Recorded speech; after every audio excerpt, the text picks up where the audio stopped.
What if I told you that you can manufacture an extra hour every single day? You could do whatever you wanted with it. Over the course of a lifetime, that could add up to more than 20,000 hours. You could learn new skills, you can take vacations, do whatever you want. Think about that for a minute.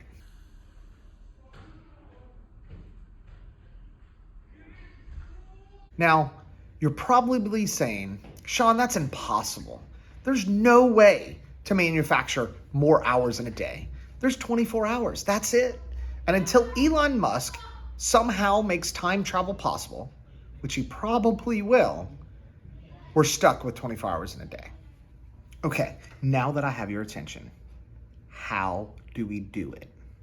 Well, over the last probably 15, 20 years, I've worked with a lot of teenagers, and I've learned a lot of things about how teenagers think and how teenagers make choices. And here's what I found out. Okay, let me start with a little bit of backstory. Let me first give you a little bit of information. Did you know that 3 out of 4 teenagers don't get enough sleep every night? Yeah, you're saying, yeah, everybody knows that. So what does that have to do with an extra hour every day? Yeah, technically speaking, sleeping more doesn't give me an extra hour. Well, sort of it does. And here's some observations that I've had over the years with teenagers.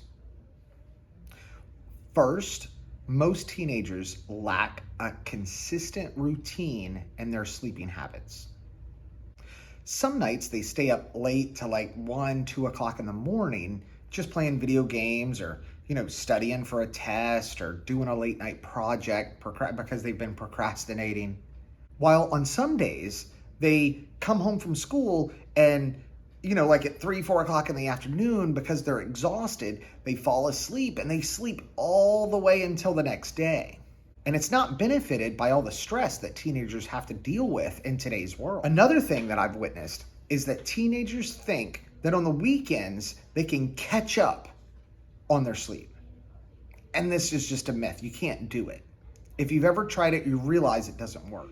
Typically, they'll sleep on Saturday mornings, Sunday mornings to like noon or 1 or 2 o'clock in the afternoon, trying to catch up on that sleep. Now, this isn't just teenagers. I know people in their 20s and even in their 30s that do this.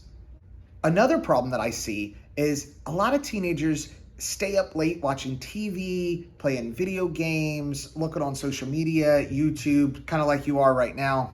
And this can lead to some really, really big problems in their sleeping habits. And so next, I'm going to go ahead and show you what you can do to kind of help combat that. Okay, first, you got to start backwards. You got to work backwards with me. Okay, so let's say that we have to be at school or at work at 8 a.m. All right. So how long does it take for me to get ready in the mornings? Think about it.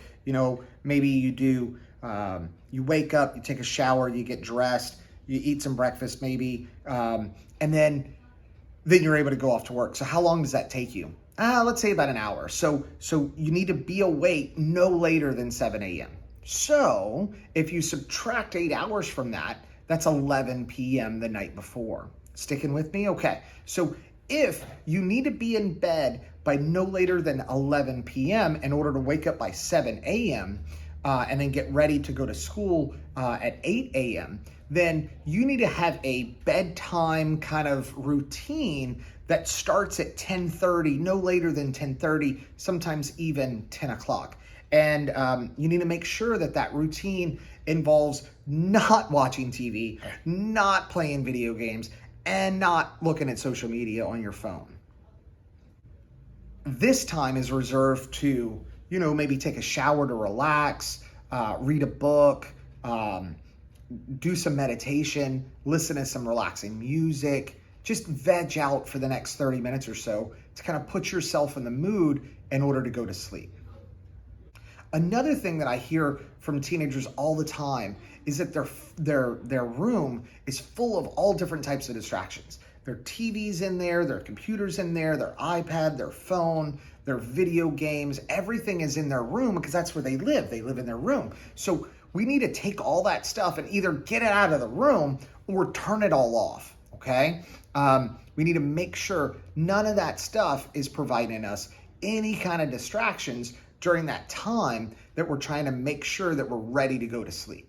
All right, if you're kind of getting excited about the information that we're talking about and you want some more information on it, there's a really, really good video that I'd like to share with you. I'm gonna post it in the link in the section below via a link. It's called Sleep Secrets, and it's by Med School Insiders. So check that out. Okay, I know. You're probably thinking, Shawn, you're giving me all this sleep habit stuff. That's awesome. I'm on board with you. But how does that get me an extra hour in my day? Well, everything.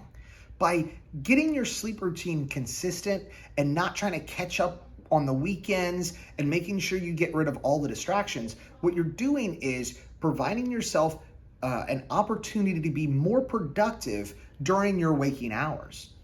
Now, like everything I talk about, if this is something that you really, really, really think you need to work on because you're exhausted during school or at work and you're falling asleep during classes and stuff like that, you really need to be motivated to try to make this better. If you're not, nothing that I'm telling you, you've just wasted the last 10 minutes of your life. So put this into practice, and I promise you'll see some good solutions from it. And if you like what you're listening to now, make sure you hit that subscribe button.